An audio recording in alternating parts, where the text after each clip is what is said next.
Okay, so have you ever actually seen someone like walking around with a Bitcoin logo tattooed on their forearm? Oh, yeah. Or maybe an Ethereum symbol, Yeah. like etched right onto their skin. Exactly, like some kind of digital badge of honor. And, it's easy to just dismiss crypto tattoos as just, well, geeky fandom. Sure. Like Yeah. just a Bitcoin euro, maybe. Right. Or QR code. I've even seen pixelated CryptoPunks. Right. But here's where I think it gets really interesting. Because what's fascinating here, when you actually dig a little deeper, is that these tattoos, um, they aren't just about tech. Not really. Okay. They're often really profound expressions of identity, sometimes rebellion or belief, Hmm. and in some cases even grief. Grief. Wow. Yeah. For instance, you take that Bitcoin here, it can symbolize financial freedom, maybe a personal milestone achieved. Uh-huh. But then you might see a Luna or an FTX logo, Oof. Yeah. and that becomes like a painful memorial to a crash, maybe a scam, or just a dream that went completely sideways. All right. Yeah, let's definitely unpack this. We've done a bit of a deep dive looking into sources, asking, crypto tattoos, what do they mean? Because it seems like sometimes the blockchain isn't just on the screen, it's literally under the skin. Right. Embedded. So our mission today really is to try and uncover some of the surprising stories behind this unique form of expression. We want to explore how these symbols can become these powerful declarations. Declarations about what individual autonomy Hmm. or maybe collective visions of a decentralized future. Yeah, exactly. And also, like you said, the stark reality of, financial loss being memorialized right there on someone's skin. So maybe let's start with the most iconic symbol then, the Bitcoin euro. You mentioned how it can represent financial freedom or a milestone. How does a simple logo, evolve into that kind of deep personal declaration for someone? Well, the art often represents a really defiant shift for people. It becomes this personal declaration of financial autonomy. It's like a rejection of the traditional fiat systems, Especially for certain groups. especially for those who've maybe felt burned by economic downturns, or live in places with really unstable currencies. We've seen people get the euro right after they successfully use Bitcoin to, say, escape hyperinflation.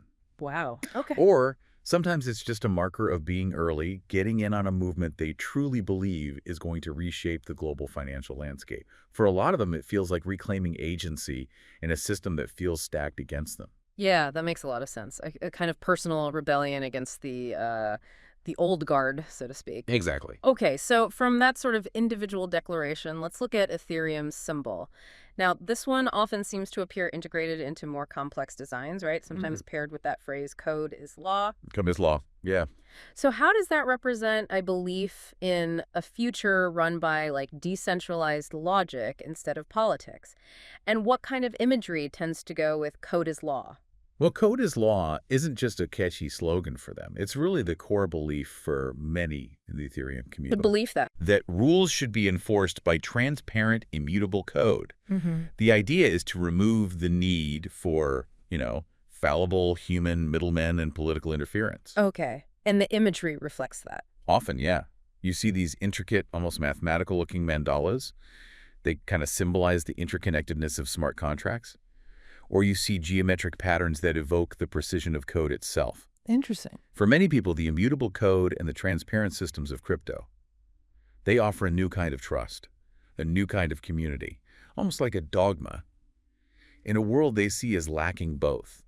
It's not just a metaphor, it's really like a belief system, a new religion of math, as some may put it. A new religion of math. That's a powerful way to frame it. But Yeah.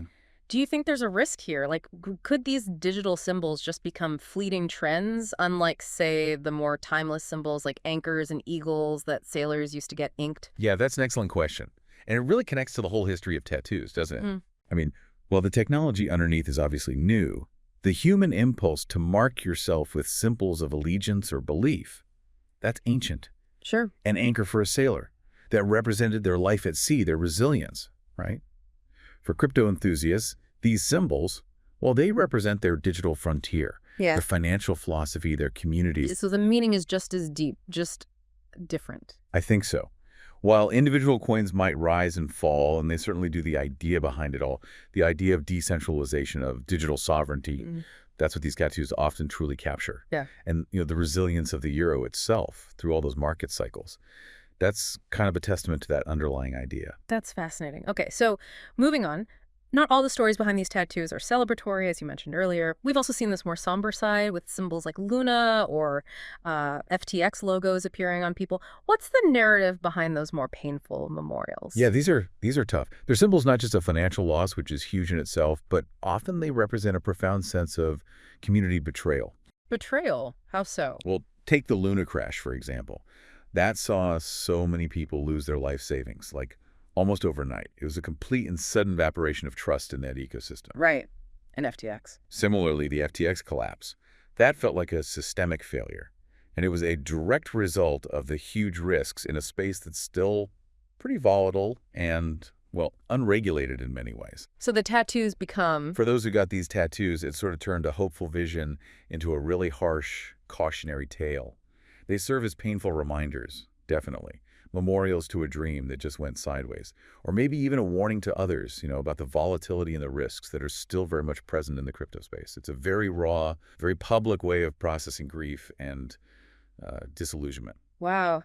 That's incredibly poignant. It takes a different kind of bravery, I suppose, to carry a symbol of that kind of loss right there on your skin. It really does. Okay, let's shift gears a bit to something that feels almost straight out of a cyberpunk novel. These QR code tattoos that actually link to active crypto wallets. Ah, yes. Those. What's the reality of these? Are they common? And what's the intention behind getting one? It is definitely where things get truly wild. And yes, people are getting QR codes tattooed on their bodies that link directly to their crypto wallet addresses. It happens. Okay. Why? Well, the intention seems to vary quite a bit. For some, it might just be about convenience, allowing people to literally tip them Bitcoin just by scanning their arm, which is certainly a unique form of street performance, or busking, I guess. Never thought of it that way. Others, though, seem to see it as a much bolder statement, a statement about financial transparency and accessibility. It's like a literal blending of their physical and digital identity. Yeah. It's a very public, almost performative commitment to the idea of an open digital economy. So, like, no more awkward fumbling for change at the coffee shop, just a quick scan of the wrist. That really is next level. Pretty much. But what about the implications? I mean, having your wallet address permanently inked on your body, what does that mean for privacy or security? Well, yeah, it certainly raises some interesting questions there.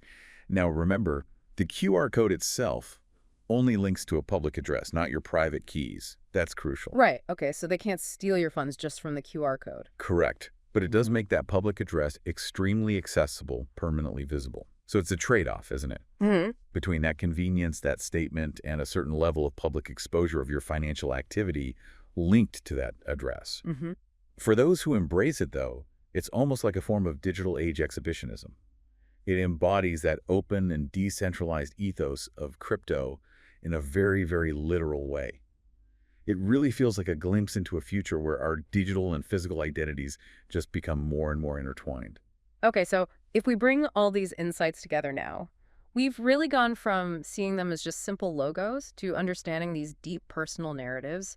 We've explored how they aren't just surface-level symbols at all. They're profound markers. Yeah, markers of really personal stories, everything from financial liberation and that feeling of being there early in a new movement. Right.